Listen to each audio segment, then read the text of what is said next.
Hey there. Welcome to the Pelvis Project podcast. I'm Megan. And I'm Roxi.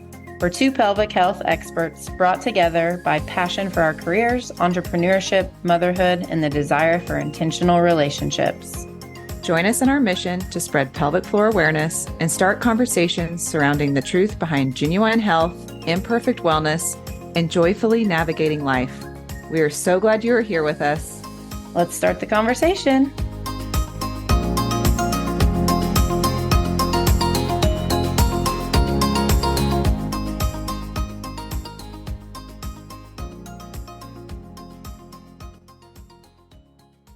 Hello. We are so excited to officially be recording our first episode. So the way this episode is going to go down is I'm going to do a little interview of Roxi. She's going to tell us a little bit about where she's from, how she got into physical therapy, how she got into pelvic health, what led her into business. That way you guys can get to know us a little bit better. And then next episode, she's going to turn the tables on us. So let's get started. Okay, Roxi, tell us a little bit about yourself and where you're from, about your family, and all the good stuff. Okay. Well, I am from Abilene, Kansas, born and raised, and I came back and I live here today, right now. That's where I'm sitting. It's also just on the map. Dwight D. Eisenhower's hometown. You can come to the Presidential Library. There's lots of cool stuff to do in Abilene. It's the greatest small town in Kansas, they say. We'll see about that. But I love it. I am married to Austin. He's my high school sweetheart. And he's a great partner in crime through this life that we're living. And we have two little girls. Isla is almost 4. And then Hattie is 9 months old. And so we are navigating preschool and crawling and everything in between. And it's just a lot of fun right now. It's kind of a hard season, I'm not going to lie, but it's very rewarding. And it's just a fun time to watch our family kind of evolve and grow and find kind of our rhythms. So absolutely. Yeah, that's a 3 and baby is a hard season. Yeah. I think we can all say an amen to that. Well, that's awesome. Why did I say that? That's awesome. I know that about you. Oh, man. Okay. So I always learn something new anytime we do these sorts of interviews about you and just other colleagues that we have. But tell our listeners about how and where you went to PT school, why you chose PT, and all that. Sure. So I guess probably the most practical place to start that is my sister and I have the worst DNA, not the worst DNA. Our knee joints have the worst DNA known to man. And we've actually both tore both of our ACLs. And so we had a really thick and I don't know the word I'm thinking of, but just a really heavy experience there for a little season of our lives where we were in PT quite often, quite a bit. And we got to know our physical therapist really well. And so in that time, I was out of sports during my second rehab, and the clinician, the PT that I had just opened up her own business, and she knew I wasn't going to be going to practice really every day, and she needed help. So I came and did laundry and all the things. And I fell in love with their clinic, I would say. So I decided then I wanted to be a PT. And my parents told me, you should probably go check out other PT places because I think you just really like the people there and you like to hang out. But it was good. And it was a good exposure and whatnot. So anyway, that was the plan then. From there, that was my sophomore year in high school when I had my second experience in PT. And I set my courses then. And so I went to Tabor College. It's a small private Christian's college in Hillsborough, Kansas. It's even smaller than Abilene. And that was just the whole time it was physical therapy was the end goal. And so I then went to Wichita State and graduated. What year did you graduate? It always makes me pause. I graduated in 2015. Okay, 2015. That was when I Awesome. felt like I was an adult, I guess. Yeah. Finally, I wasn't in school anymore. That's right. Okay, so you graduated in 2015, and what did you go into right away? For our listeners, physical therapy school, we all, we go through the program, we come out, we all have our physical therapy license, we take our boards, but then from there, we can go into different specialties, but that doesn't happen sometimes right away. So tell us your track out of school.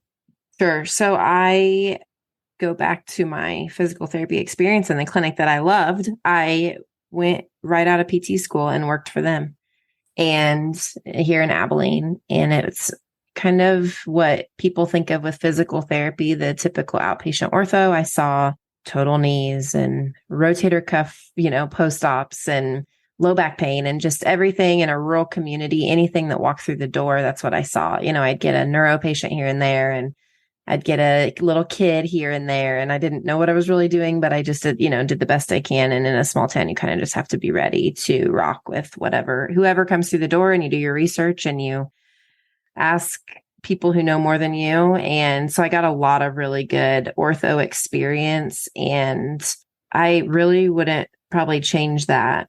Looking back, I think there was a lot of learning that I still had in those, that setting and just with the population.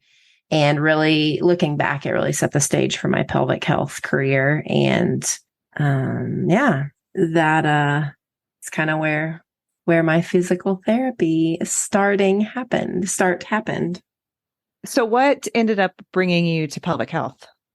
So I knew a little bit about pelvic health. We had one course and an elective. It was Shaw State. And so I remember taking it thinking, well, I want to be a mom someday, or I'm going to be a mom someday, and I need to probably know this stuff for myself.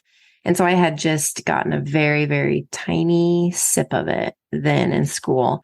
And there was a gal that was working at the clinic then that I worked at, and she did pelvic health, but it wasn't, at that point, it was about as good as you're probably going to get in rural setting. It was a kind of a clunky biofeedback machine, and she didn't love it because it didn't work well. And when she moved away from our clinic, then I remember I thought, oh, that could be a fun area that I could pick up. But I knew I didn't want to do what the clinic had previously known was pelvic health.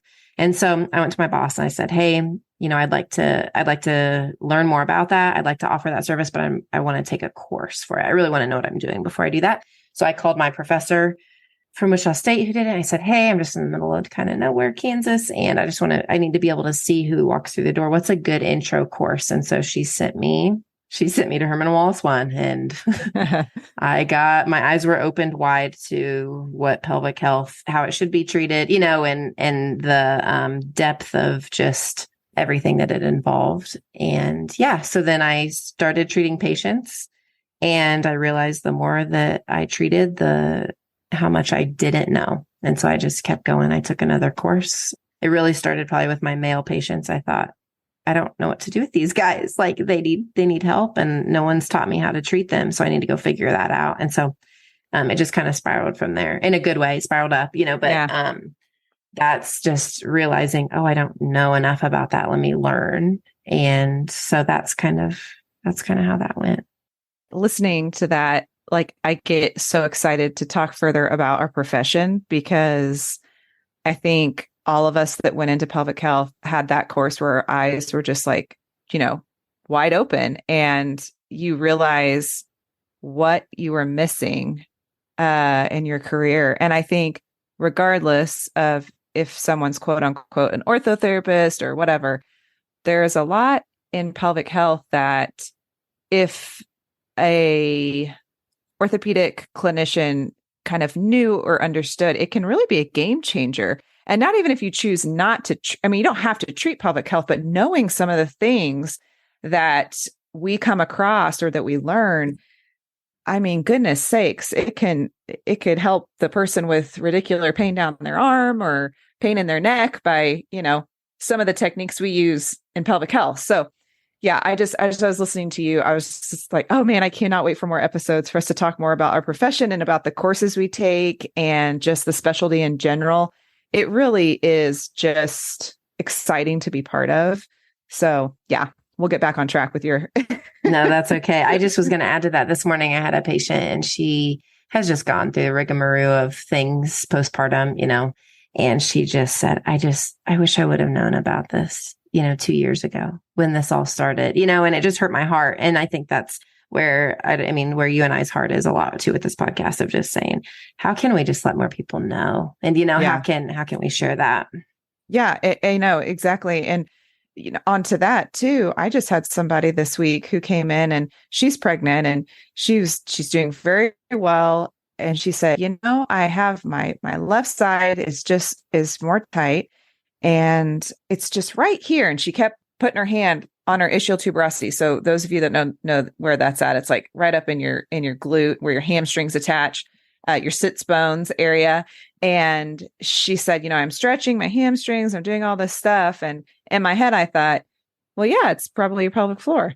And, sure enough, we work pelvic floor internally and reproduce those symptoms. And in the standard kind of therapy setting, someone would go in with that and they would work hamstring, which we've checked her hamstrings. Her hamstrings are fine. So it's awesome to be able to connect those dots a little bit more and find really root cause. So yeah, it's really cool. But okay. So Roxi, so tell us now how you got into business ownership, because you own GoodLife Pelvic Health in Abilene. So tell us a little bit more about that. Yeah. So really, I think as a little girl, honestly, my dad I distinctly remember he said, man, you think a lot like me. And my dad's an entrepreneur. He's a business owner. And I think, just a lot of the parenting things that I've heard is, your child will become who you say they are. And I feel like I can attest to that of like, I didn't really go into physical therapy thinking, I didn't take any business courses. I don't know what I was thinking, but anyway, I just remember my old boss she kind of would say things like, man, you're going to take over my business someday, and I thought, okay, cool. Like, that's fine. And so I kind of felt like I was conditioned almost to be thinking that way and be comfortable with that.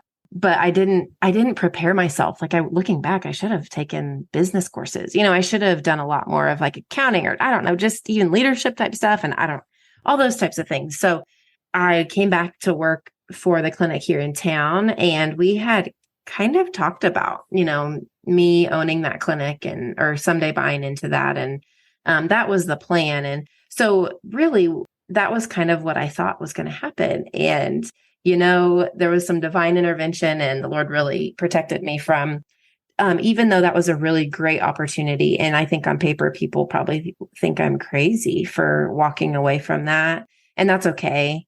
I look back and there was some really beautiful things that were happening in that. And I just remember, finally one day I thought, what do I want my life to look like? And what am I doing? What's going on here? And it was after I had Isla. And so, just, I think you catch the mom bug and it's like, we kind of hit those points in our life where we're thinking, what are we doing? What's the point, and some of that. And so, I just felt like I wanted to dive really heavy into pelvic health and only see that. And I felt like, man, I've been blessed with a gift and a desire to do that. And also I want to be a mom too, and so that was really just being able to jump in and create something that works for both of those itches that I had and both those desires in my heart is really where that birth of, okay, I can do this. And I think really it hit me when I'm in a small town and there were people from either side, the bigger cities on either side of me that were coming to me for my specialty. And that's not how that works in rural America. Like the small towns go to the big towns for their specialty care. And so it was like, oh, I do have something to offer here. And I do have a valuable service that I can be serving people with. And so then I just kept researching and did the next thing. And here we are. Okay. So thank you for sharing that of how you got into business. And how long have you had your clinic? When did you open? Let me rephrase that. Sure. So I opened in January of 22. So over a year and a half at Gosh. this point. Yeah. And I closed for a short stint when I had Hattie and I had maternity leave. And that was kind of scary to navigate, but we're here and it's fine. And it was all meant to be. And so, I hustled hard at the beginning of the year last year. And then about September, I kind of pumped the brakes and had to stop taking patients because I was full clear up till my due date Mhm. already. And so, then I took some time off and then jumped back in, earlier this year after I'd taken a little bit of time off to be with her and Yeah. recover and do that. And then now we're full speed ahead again. Yeah. Filled right back up. Yeah. That Yeah. just goes to show us there is a need. Yeah. Big time. Yep. Yes. All right. Well, I am super excited to not only continue our conversation about, like, obviously what we do, but us also diving more into just motherhood and life and share a little bit more about how you and I met and just our kind of mentality of, you know, we dream, lots of people dream and have these ideas and we don't go after them. And I think that when we found each other, we definitely push each other to actually make these things happen, which is the Pelvis Project, why we're sitting on this podcast right now. Okay, Roxy. So before we go, you do not know my question, do you, at all? No, I don't know what you're about to ask me. Maybe we can try to make these like part of our show every time where we do like a hot seat question and neither one of us knows what we're going to Okay. ask. Okay. This isn't actually that exciting, but okay. Tell me, us pelvic floor and physical therapists always love to know what's your favorite muscle Oh, of the pelvic floor. of any part of our Oh, of body. any part of the body. Ooh, man, there's so many. Let's see here. I think it's going to probably be a pelvic floor muscle because that's what I work with every day and that gets exciting. Honestly, okay, I think the adductors are my favorite. Oh, what? Yeah, I know. I just realized that. I'm like, Adductors. what do I get excited about? And I get excited about the Okay, ad. so Yeah, before you tell us more about the adductors, sure. just so our listeners know, the adductor muscles are the muscles that are on the inside of your thighs, Mhm. and they often get forgotten. So, Roxy, tell us why you love them. Because, well, when I'm working on patients, I feel like they are so involved. And so I get so excited when I'm on a pelvic floor muscle and I can slack those adductors and it relieves people's pain. And they say, why, how, what, and they're just impressed. And it's just like, I get giddy then. And so, yeah, they tend to be really tight and we don't realize it when we're walking around and just That's living awesome. life. And so I think, yeah, honestly, I think I get most excited when those are the players because it just is exciting then to go down that trail.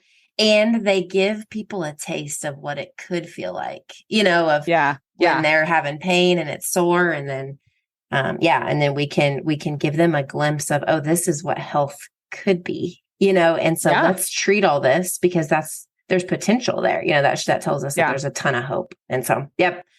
Ooh, that's a good That's one. I wasn't expecting that. I like that. We're going to really have to try every time we do an interview with somebody to ask them that question, what their Yeah. favorite muscle is. I mean, most people don't get super excited about that stuff, but we do.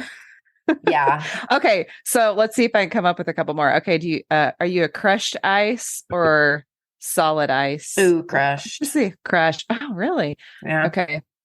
Are you ketchup or mustard on your hot dog or both? Ooh, both, especially a brat. Gotta have mustard on the brat. Oh my. Okay, I'm trying to think of another one. Let's see here. Are you a full-on milk or are you an almond milk drinker? Ooh, skim all the way. Cow skim. What? From Yes. Abilene, Kansas, where you probably have like farmers in your backyard. You could get fresh whole Golly. milk. No, I have kind of a funny milk story. My mom, we drank milk every meal of the day. Like my mom would put I'm not kidding, 8 gallons of milk on the bottom of her cart every time she went to the grocery store. And people would be like, what's the occasion? Just like, this is just a regular day for my mom at the grocery store. And then I went to college and I got ridiculed for drinking skim milk. And when the cafeteria would be out, my friends would be like, just get some whole milk and put water in it. It's the same. Oh, that's funny. See, here we are now talking about milk. Milk. Yeah. Who knew? We'll see. We'll have to come up with some better rapid fire questions at the end of our next interviews with each other. So anyway, thank you for that, Roxy. Yeah. Thank you. That was fun. I wasn't expecting that. All right. Well, hey, do you have any more questions for me, Megan? I'm sure I will. I always do. We're going to have such good conversations. So I'll stop here for now. Okay, cool. Well, enough about me. I'm not going to ask Megan any questions right now, but if you tune into our next episode, the tables are going to be turned. I'm going to be the interviewer. Megan's going to get to share about herself and her journey so that y'all can get to know her a little bit more. And maybe us on this side of the microphone will make a little more sense to you all on the other side listening as we just introduce ourselves, and then we'll be ready to jump into all the things, health, wellness, motherhood, all the things. That's right. We're gonna hit the ground running. Yes, and we will also at the end of when Roxy interviews me, then we will also share how Roxy and I met each other and became besties, and just that also, because that's a fun story for sure. So, all right. Thanks for listening.